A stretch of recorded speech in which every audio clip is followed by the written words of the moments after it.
The Life Peerages Act, of which we're going to be celebrating 50 years this year, so 1958, was a very remarkable act, actually, in the way in which it came about. The hereditary nature, the fact that you got there because your dad was a peer of the Lords prior to the Act was very distinctive. I mean, people were there with a genuine sense of public service and often had been for generations. But it did mean that it was quite a particular slice of society that was in the Lords.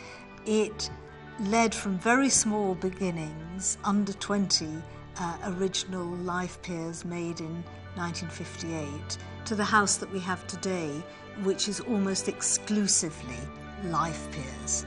Once upon a time hereditary bound house has become part of the vanguard in integrating very different types of people, religious, linguistic, occupational, into British life. I know that it used to be hereditary, didn't it? I'm not entirely sure, but I know it's not as easy as it used to be to become a lord. Passed on from generation. People who have been made lifetime lords through the government. Maybe lots of high-profile charity work. I believe that either you inherit the title or you're recommended.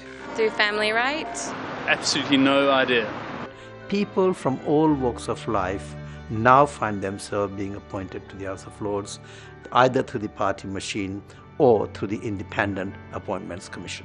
Women could be admitted for the first time, which you may think is quite extraordinary given that this is only 1958. Yes, I do think there are women in the House of Lords. I don't think they outnumber the men. Yes, there are. There are women members of the Lords. I'm not sure if there are women allowed in the House of Lords. Yes, I know there are women in the House of Lords. Yes, not very many, but I think there are. I think women too have made a very special contribution to the House of Lords on what you might call the personal, private, moral issues. Women in the House of Lords is still quite low. It's something under 20%, but we do make a huge impact in the House. Valerie Amos as a leader, Margaret Jay has been leader of the House, and the current leader of the House, Cathy Ashton, is a woman too. So fantastic life peers who are making outstanding contributions. And the Speaker, the very first Speaker of the House of Lords, Lady Hayman. The average lord probably is in his 50s, well-educated. Middle upper class character from a very sort of public school background. Quite wealthy. I don't think there's such a thing as the average lord, because most of the people that go to the House of Lords are just quite the opposite. They're not average. They're people who distinguish themselves in some particular way. I think it's changed a lot. I know the House of Lords is a lot more representational. One of the outcomes of the Life Peerages Act is that attendance is very, very good because people are there for a purpose. Why did you have an increase, a marked increase in attendance? Simply because the people that you had allowed in had a much, much broader range of interests, and probably, in some senses, a broader range of expertise to offer than had been the case in the previous couple of hundred years.